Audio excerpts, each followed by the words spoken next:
अस्मद्गुरुपरम्परायै नमः नमः सतसे।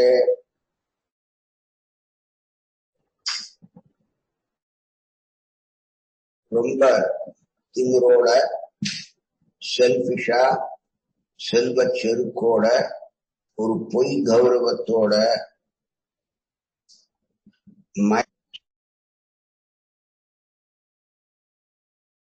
சில சமயங்களில் எந்த விதமான சாஸ்திரியமான நெறிமுறைகளும் பின்பற்றாமல் யாகங்களை பண்றார். அப்படிப்பட்டவர்களுக்கு அவர்கள் இல்லை அப்படின்னு போனதுல பார்த்தோம். அதுக்கப்புறம் அகங்காரம் பலம் ச சம்ஸ்கிருதாக மாமாத்ம பரதேஷு பிரத்விஷந்தோப்யசூயகாஹ.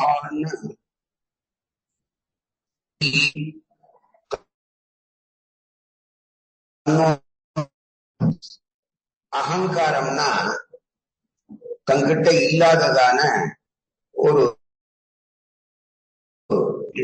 பொய்யாக தன் உணர்வை கொள்வது. தர்ப்பம்னா செல்ஃப் பூஸ்டிங், பெருமை பேசிக்கிறது, தன்னை பத்தி. காமம் ஆசை, குரோதம் கோபம், ச மேலும் சம்ஸ்கிருதா இவைகளை அடைக்கலமாக கொண்டு மாம் அடியேனை ஆத்ம தனது பரதேகேஷு பிற உடல்களிலும் கூட பிரத்விஷந்தா நிந்திக்கிறவன், அப்யசூயகாக என் மேலே பொறாமை கொண்டு அழுக்காறு கொண்டு செய்பவன் அவனும் ஆசுர பிரகிருத்தியே. பொய்யான தன்னுணர்வை மிக பலம் பொருந்தியவனாக நினைத்துக் கொள்ளுதல், எப்பொழுதும் தற்பெருமை பேசுதல், விஷயாதி சுகங்களிலே காமம் கோபம் இவற்றாலே மயக்கமுற்று ஒரு அசுர குணம் உள்ளவன் தனது சொந்த சரீரத்திலும் பிறருடைய சரீரத்திலும் வசிக்கும் முழுமுதற் கடவுளான சர்வர்க்கும் அந்தர்யாமியான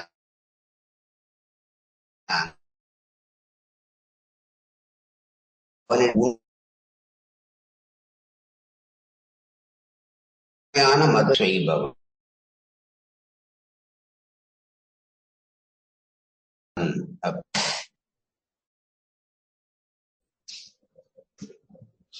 நிந்தனைன்னா எப்படி?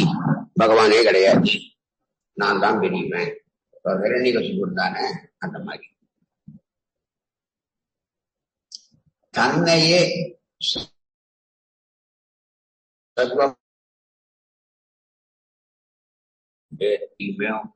அல்லது எந்த சாஸ்திரத்தையுமோ மதிக்கிறது இல்லை. இது அசுரத்தன்மையினாலே சில சமயங்களிலே அந்த சத்கர்மாக்களான மத சடங்குகளையும் யாகங்களையும் பண்றான், அசுரனும் பண்றான். அதுல ஒரு நம்பிக்கை இல்லை அவருக்கு. அதிகாரிகளிலே நம்பிக்கை இல்லாதவர்களாக இருப்பதால் அவர்கள் எப்பொழுதும் மிகுந்த திமிர் கொண்டவர்களாக இருப்பார்கள். கொஞ்சம் தனத்தையும் செல்வத்தையும் பொய் கௌரவத்தையும் சேர்த்துக் கொள்வதால் உண்டாகின்ற மயக்கம்தான் இதற்கு காரணம். சில சமயங்களிலே இத்தகைய அசுரத்தன்மை கொண்டவர்கள் பிறருக்கு உபதேசிக்கிறேன் என்ற பெயரிலே பிரச்சாரகர்களாக வேடமிட்டுக் கொண்டு மக்களை தவறான வழியிலே நடத்தி மத சீர்திருத்தவாதிகளாகவோ அல்லது பெருமாளின் அவதாரங்களாகவோ தங்களை சொல்லிக் கொள்வார்கள்.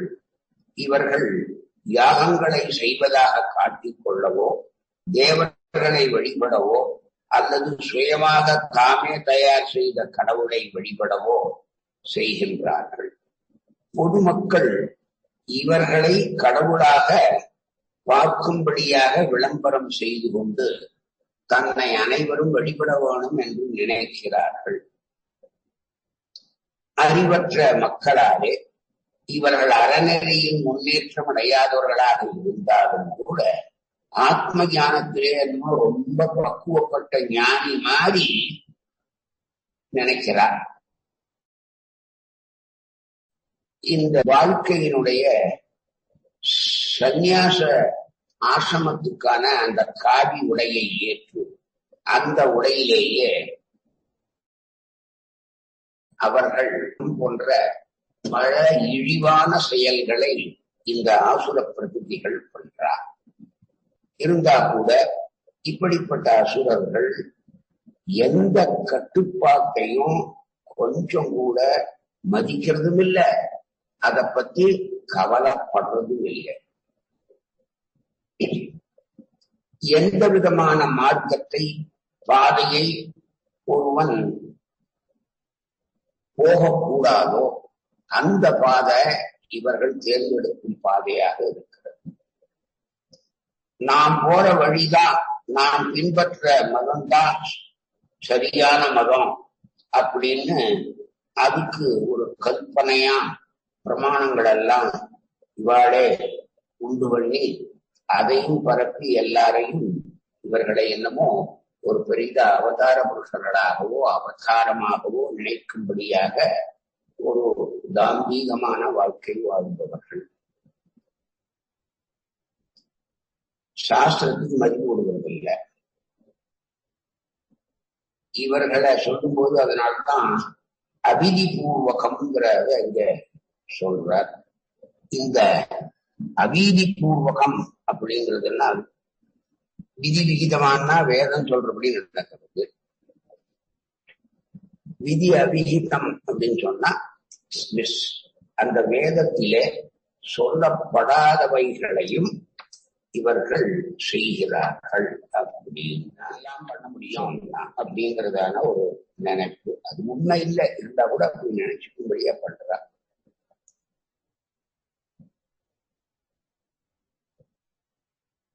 அகங்காரம்ங்கிறது என்னன்னா அகம், நான் என்ற எண்ணம் ஏற்படுவது என்று சங்கரர் தன்னுடைய பாஷ்யத்துல சொல்றார். நான் என்ற எண்ணம் எப்போ ஏற்படும் அப்படின்னா கர்வம் கொள்ளும் போது நாம் அப்படிங்கிற நான்கிறதான ஒரு அகங்காரமும் கர்வமும் ஏற்படும். இந்த அகங்காரங்கிறது தான் அவித்தேன்னு சொல்றாங்க. இது எல்லா தோஷங்களுக்கும் குற்றங்களுக்கும் காரணமாக அமைகிறது. பாவ செயலுக்கு இதுதான் முதற் காரணம். இத ஜெயிக்கிறதுங்கிறது ரொம்ப கஷ்டம். பலங்கிறது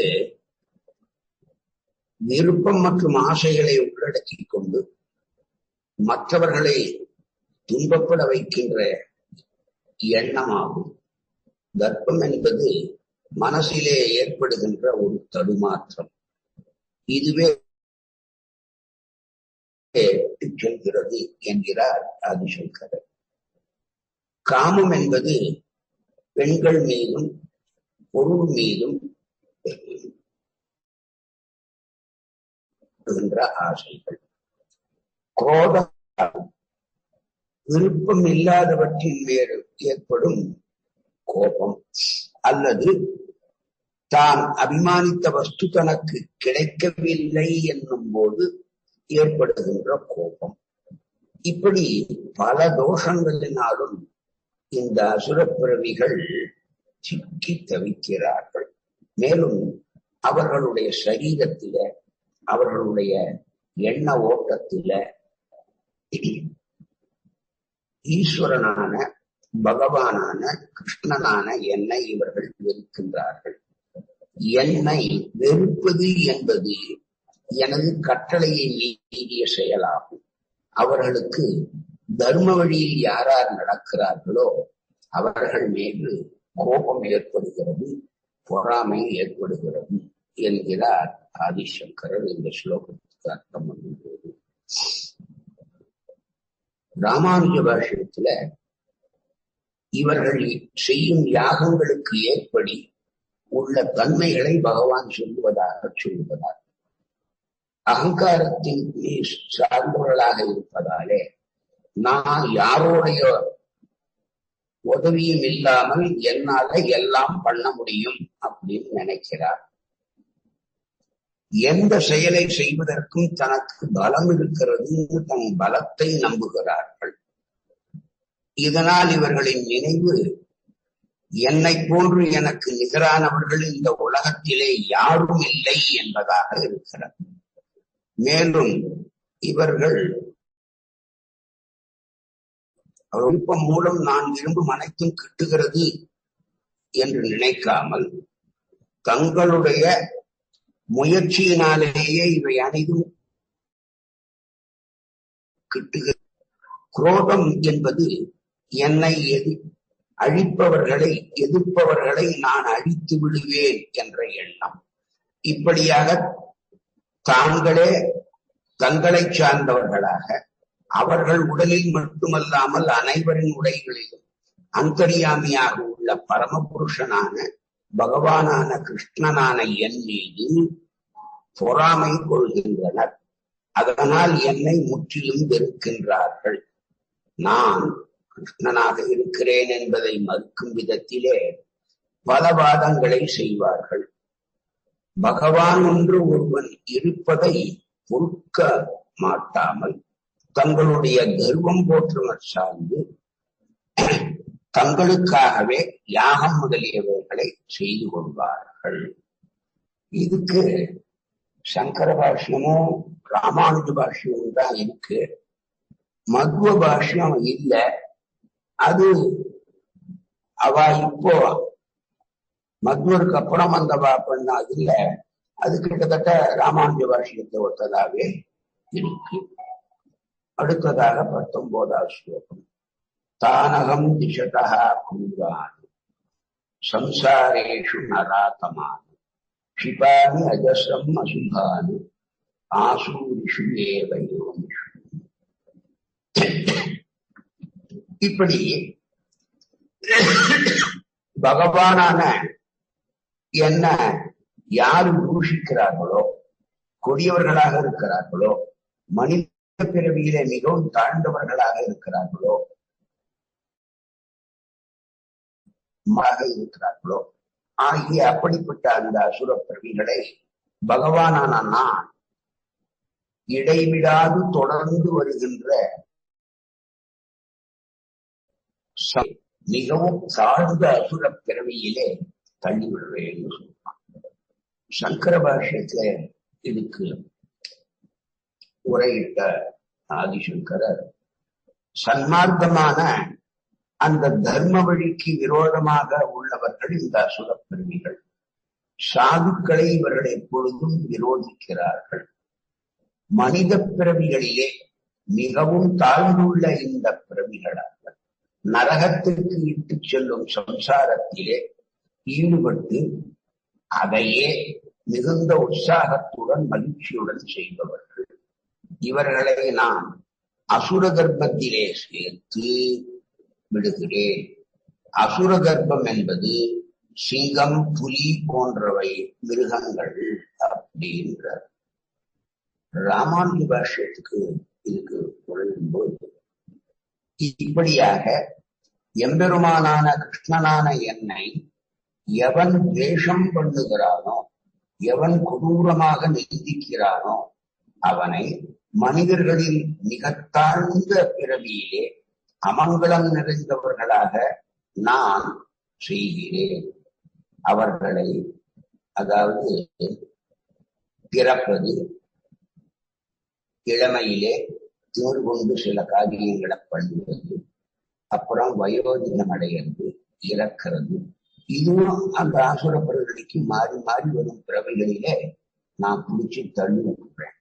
அப்படிப்பட்ட பிறவிகளிலும் இவர்கள் மேலும் மேலும் தாழ்ந்த அசுர பிறவிகளையே தங்களுடைய அந்த அசுரத்தன்மையினாலே எடுத்து பாழா போடுறார். என்னிடத்தில் எப்பொழுதுமே நட்போ அன்போ உண்டாகாத தாழ்ந்த பிறவியிலே நான் அவர்களை தள்ளுகிறேன். இதுக்கு என்ன கருத்துன்னா, அசுர பிறவிகள் விளைவதற்கு காரணமான உள்ள தாழ்ந்த புத்திகள் அவர்களுக்கு மேன்மேலும் உண்டாகும்படியாக செய்து அவர்களை மேலும் மேலும் ஆசுர பிரவೃತ್ತಿயாக இந்த சம்சாரத்திலேயே பிறந்து இறந்து நரகாதிகளை அனுபவிக்கும்படியாக பண்ணுகிறேன் அப்படின்றார் பெருமாள். இந்த இதுக்கும் மத்துவ பாஷ்யம் இல்லை, அது ராமானுஜ பாஷ்யம் தெளிவுதான்.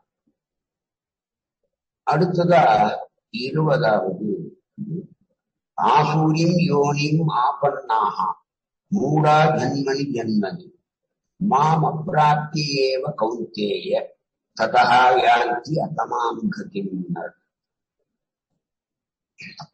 இதுக்கு என்ன அர்த்தம்னா,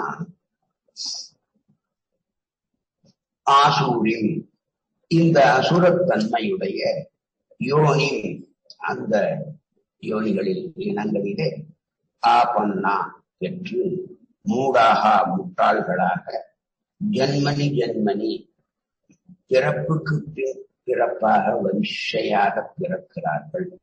அவர்கள் மாம் பகவானான என்னிடம் அப்ராப்தியா ஒரு காலம் வந்தடையாமல் ஏவ நிச்சயம் குந்தியின் மகனே ததா அதற்கு பிற்பாடு யாந்தி நரகம் செய்கின்றார்கள். அதமா இப்படிப்பட்ட இழிவான இலக்கையே அவர்களை நான் தள்ளிவிடுகிறேன் அப்படின்றான் பகவான். அசுரத்தனமான வாழ்வினங்களிலே இத்தகையவர்கள் என்றுமே என்னை அடையம் ஆக்கிவிடுகிறேன். படிப்படியாக அவர்கள் வாழ்வின் மிக மோசமான கடைத்தரங்களிலே அவர்களுக்கு பிறப்பை உண்டாக்கி அவர்களை நரகத்தில் பிறப்பதற்குமாக இப்படியே செய்து விடுகிறேன். பகவான் மிக்க கருணை நிறைந்தவனாச்சு. அவர் இந்த மாதிரி அசுரத்தன்மை உள்ளவர்களிடத்திலே ஏன் கருணை காட்டுவது இல்லை அப்படிங்கிறத இங்க அசுரத்தன்மையிலான மக்கள் வாழ்வுக்கு பின்வாழ்வு அத்தகைய அறிந்தும் மீண்டும் பகவான் வைக்கின்றான் என்றும் பரமபுருஷன் அவர்கள் மேலும் மேலும் கீழிழிந்து இறுதியிலே நாய்களாகவோ பூனைகளாகவோ பன்றிகளாகவோ இப்படிப்பட்ட உடல்களே கடைசியிலே அவளுக்கு கிடைக்கிறது அப்படின்னு ரொம்ப தெளிவா சொல்றான் பகவான். பிற பிறவிகளிலும் எந்த நிலையிலும் எம்பெருமானுடைய கருணையை பெறுவதற்கு இத்தகையதான அசுரர்களுக்கு எந்த விதமான வாய்ப்பும் கிடையவே கிடையாது. வேதங்களிலும் இத்தகையவர்கள் இழிந்து நாய்களாகவும் பன்றிகளாகவும் ஆகின்றனர் என்று வேதம் சொல்லுகிறது. இப்படிப்பட்ட இந்த அசுரர்களிடத்திலே எம்பெருமான் கருணை இல்லாதவனாக இருப்பதாலே பெரும் கருணை நிறைந்தது சொல்லுவது இவர்களை பொறுத்த மட்டிலே அது பொருந்தாது. பெருமாள் தான் ஜீவாத்மாவுக்கு எந்த பேதமும் கிடையாது. அவனிடத்துல அவன் எல்லாருக்கும் அன்பு காட்டுறவன் தானே. அவன் ஏன் இப்படி பண்றான் அப்படின்னா பகவானா பண்ணல, அவ கர்மம் என்ன அவளை அப்படி பண்ண வைக்கிறது. இந்த பிரம்மசூத்திரத்திலேயே யாரிடமும் பரமபுருஷனுக்கு பகவான் நெருப்பில்லை என்பதை நாம் நன்றாக காண்கிறோமே. அசுரர்களை வாழ்வின் கடைநிலைகளில் வைப்பது ஏன்? அவர்கள் மனித பிறவி கூட அவர்களுக்கு கேட்டாமல் நாயாகவும் பன்றியாகவும் நரி போன்றவைகளிடையே பகவான் சக்தி பண்றான் அப்படின்னா இப்போ அவனை மனுஷனா படைச்சான்னு வச்சுக்கோங்க, என்னாகும்? தாங்கிறதோட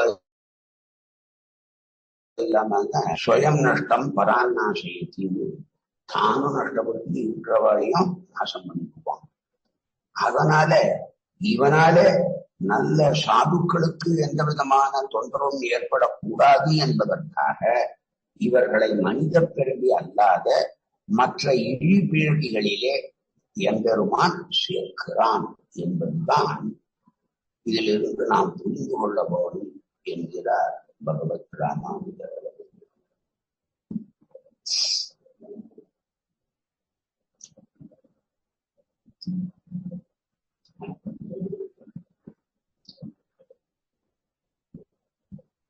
சரி, இப்ப நாயோ பன்னியோ கழுதையோ அந்த மாதிரி இழிபிறவிகள் வந்தால் இப்ப அந்த அசுரத்தன்மையோடைய இருந்து வச்சு அப்படிப்பட்ட ஆத்மாக்களை பகவான் என்ன பண்றான்?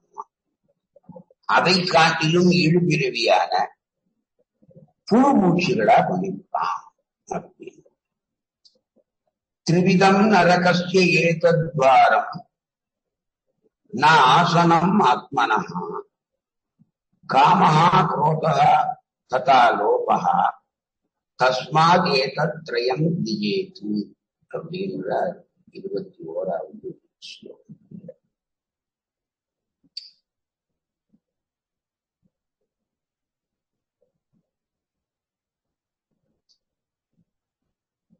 முதல்ல ஆசுரியும் யோனியும் ஆப்பன்னா மூடா ஜன்மனி ஜென்மனி மாம பிராப்திய ஏவ கௌந்தேய ததயாந்தி அகமாம் கதின்னு சொன்னவர், ஏ குந்தி புத்திரனே, மேலே சொல்லப்பட்டபடியாக அசுரப்பிரிவுகள் அடைந்தவர்கள் பல பல இழிபிறவிகளே பிறந்து மேலும் மேலும் துன்பத்தை அனுபவித்து அவர்கள் இந்த மாதிரி இது பண்றார். சரி, நாயாகவோ இந்த மாதிரி பண்ற பகவான் படைக்கிறானே அப்படின்னா அது கர்மானுகுணமான ஒண்ணு. அப்ப எம்பெருமான கருணையே கிடையாதா அப்படின்னா, அந்த மாதிரி இழிவாக்கையில அடிபட்டால் அவன் திருந்த மாட்டானாங்கிற அந்த கருணை எம்பெருமானுக்கு இருக்கு. எல்லாரையுமே அசுராளாதான் வச்சுக்கணுங்கிற இது அவனுக்கு கிடையாது. அவர்களும் தன்னை பற்றி சரணாகதி பண்ணி வரணும்னு. இப்போ ராட்சசர்களையும் விபீஷணனை பார்க்கிறோம், அசுரர்களையும் பிரகலாதனை பார்க்கிறோம். அவ அப்பா நேர் எதிரே ஆகணும், ராவணனுக்கு நேர் எதிரடி ஆகணும் அவன் தம்பி விபீஷணனுக்கு. அப்போ எல்லா ஆசனல அந்த ஆசுர பிரிவுகளிலே பிறந்த நல்ல சுத்தாத்மாக்களை நல்ல சாஸ்திரியமான முறையிலே எம்பெருமான் இருக்கிறான், அவனை தொழவேணும், அவனை சிக்கன பிடித்து அவன் திருவடிகளிலே சரணாகதி பண்ணணும்னு நினைக்கிற பிறவிகளும் இருக்கு. அவர்களுக்கு ஜீவனத்தை கொடுக்கிறான் எம்பெருமான். அப்புறம் காமம், கோபம், பேராசை, அதுதான் திரிவிதம் அப்படிங்கிற இந்த மூணு நரகஸ்ய ஏகத்வாரம். அது நரகத்துக்கு நம்மை இட்டு செல்கின்ற பாதைகள் அப்படின்ற. சரி, அந்த ஆத்மாவுக்கு தாழ்வான நிலை ஏற்படுத்த வல்லவையாக அவை ஏன் அமைகின்றன அப்படின்னா, அதை மூணையும் கைவிட்டுட்டா அதுக்கப்புறம் அந்த மாதிரி ஒரு நிலைமை நமக்கு ஏற்படாது. திரிவிதம் அப்படின்னா மூன்று விதங்களான நரகஸ்ய, நரகத்தின் இதம் இந்த துவாரம் கடவானது, நாசனம் அழிக்கக்கூடியதான ஆத்மனஹா ஆத்மாவு, காமஹா காமம், குரோதஹா கோபம், ததா அதுபோலவே லோபஹா பேராசை, தஸ்மாத்து ஆகையினாலே ஏதத்து இந்த திரயம் மூன்றையும் தெஜேத்து அப்படின்னா இந்த மூணையும் விட்டு ஒழி. ஏன்னா இது மூன்றும் நரகத்தின் வாசல். நரகத்தினுடைய கதவு உனக்கு திறந்தே இருக்கு. எப்போ காமஹா குரோதஹா தத்தா லோபஹா, என்ன இருக்கக்கூடாது? காமம் இருக்கக்கூடாது, கோபம் இருக்கக்கூடாது, பேராசை இருக்கக்கூடாது. இந்த அகத்துக்கு நம்மை கொண்டு செல்லும் 3 கதவுகள் இருக்கின்றன. காமம், கோபம், பேராசை. இவை ஆத்மாக்களை அழிவுப்பாதையிலே நடத்தி செல்வதால் அறிவுள்ள மனிதனானவன் ஒவ்வொருவனும் இவற்றை துறக்க வேணும் என்று அர்ஜுனனுக்கு உபதேசம் பண்ணுகிறார்.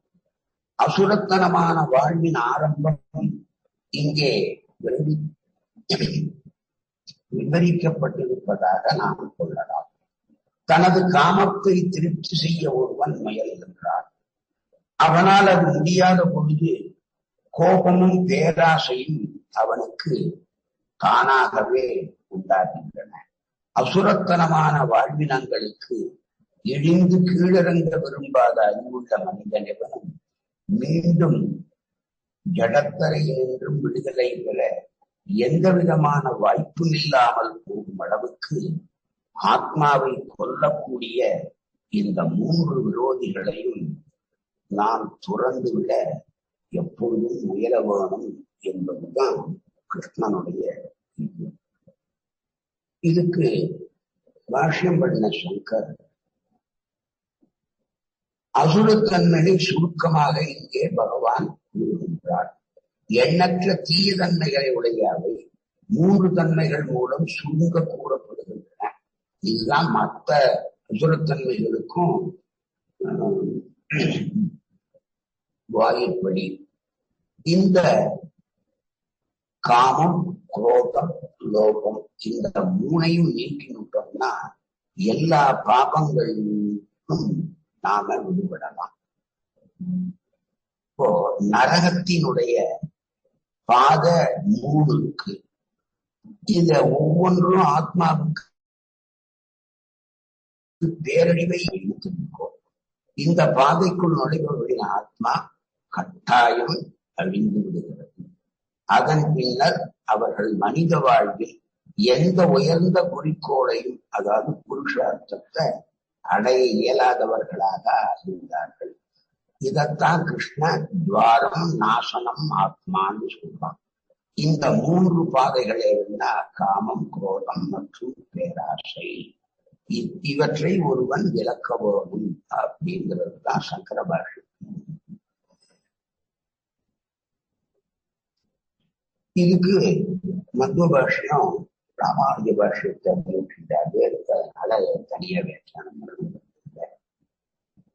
ஏகைஹி விமுக்தா கௌந்தேய தமோத்வாரைஹி த்ரிபிஹி நரஹ ஆச்சரதி ஆத்மனஹ ஸ்ரேயஹ ததஹ யாதி பராம் கதிம்.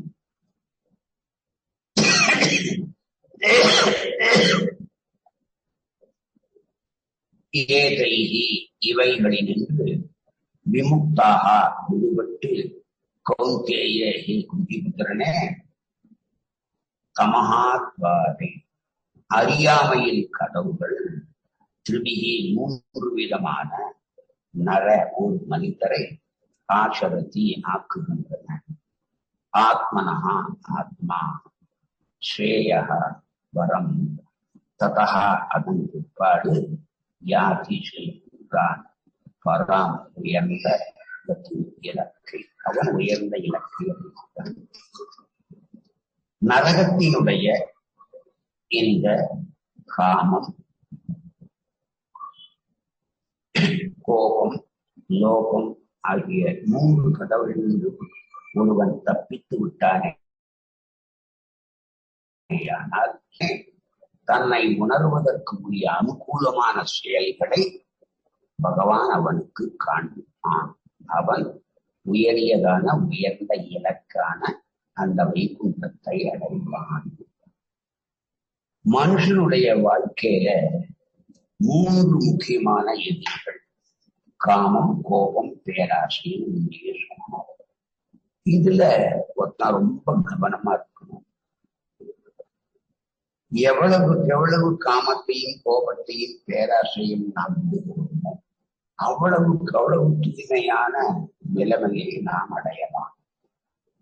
பிறகு எம்பெருமானின் கட்டளையான வேத விகிதமா இருக்கிற கர்மாக்களை அவன் பண்ண ஆரம்பித்தோம்.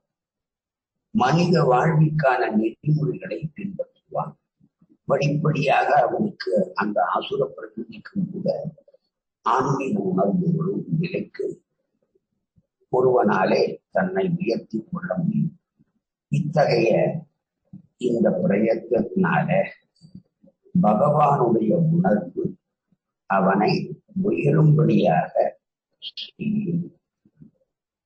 அதுல இந்த உயர்ந்த முறை அவனுக்கு கிட்டவன் செய்வது எது? இந்த காமம், கோபம், பேராசை மூணுதான்.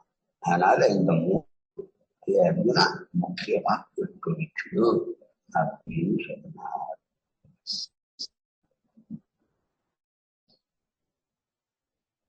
இந்த மூணை பத்தி விரிவா பகவான் ஏன் சொல்ற? யாராவது மனுஷன் உலகத்துல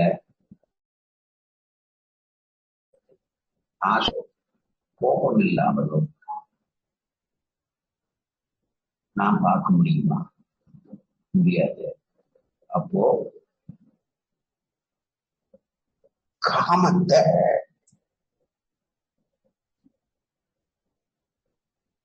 தர்ம அர்த்த காம மோட்சம்னு புருஷார்த்தமாவே நம்மளுடைய வேத இலக்கியங்கள் சொல்லுங்க. அப்படி இருக்கும்போது இந்த காமத்தை எதுக்காக இது நரகத்தினுடைய வாசல்னு ஏன் சொல்றார் பகவான் அப்படின்னா, காமத்திலே 2 வகை. நற்காமம், தீயதான காமம் இல்லையா? இப்போ போறோம் ஸ்ரீரங்கத்துல ரங்கநாதனையும் உற்சவத்துல நம்பெருமாளையும் சேமிக்கிறோம், சந்தோஷம். இது ஒரு காமம் தான். இது நற்காமம்.